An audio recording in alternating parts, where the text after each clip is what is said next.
Making your garden bloom. English vocabulary for watering plants. Hello, English learners. Today we are diving into a specific part of our daily evening routines. We'll focus on gardening and outdoor maintenance, with a specific emphasis on watering plants. This is a common household chore that many people enjoy, as it connects us with nature and contributes to the beauty of our homes. So, let's grow our English vocabulary and conversation skills together.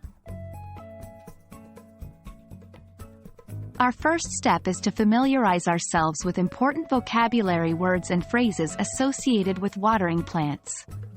Watering can. This is a container with a handle and a spout, used to water plants. Hose. A long, flexible tube that water flows through. It's often used for watering large areas or numerous plants. Sprinkler. A device that sprays water in a controlled manner, usually used to water lawns. Drought. A period of time when there is little or no rain. During a drought, watering plants may be more necessary or restricted, depending on the situation. Overwater. This is when too much water is given to a plant. Overwatering can damage or kill plants. Underwater. The opposite of overwatering. When a plant is underwatered, it doesn't receive enough water to thrive. Now that we're familiar with the vocabulary, let's move on to some common phrases related to watering plants. Water the plants.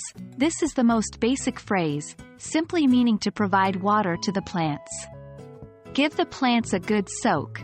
This phrase means to water the plants thoroughly, giving them a lot of water. It's often used when the plants haven't been watered for a while. Mind not to overwater the succulents.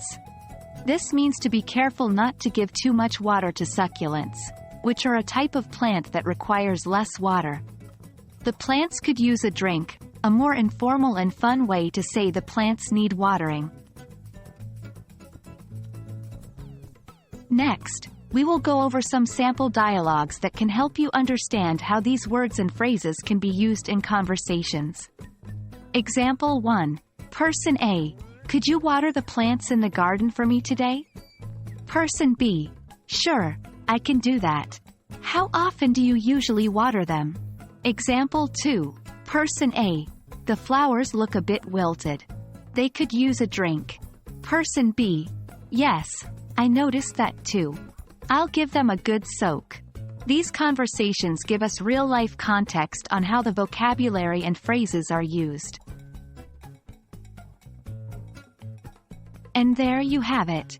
We've covered some important vocabulary and phrases related to watering plants. Remember, practice makes perfect, so try to use these new words and phrases in your everyday English conversations. Keep practicing, and you'll soon find that talking about watering plants, and many other subjects, becomes second nature. Happy learning, and see you in our next video.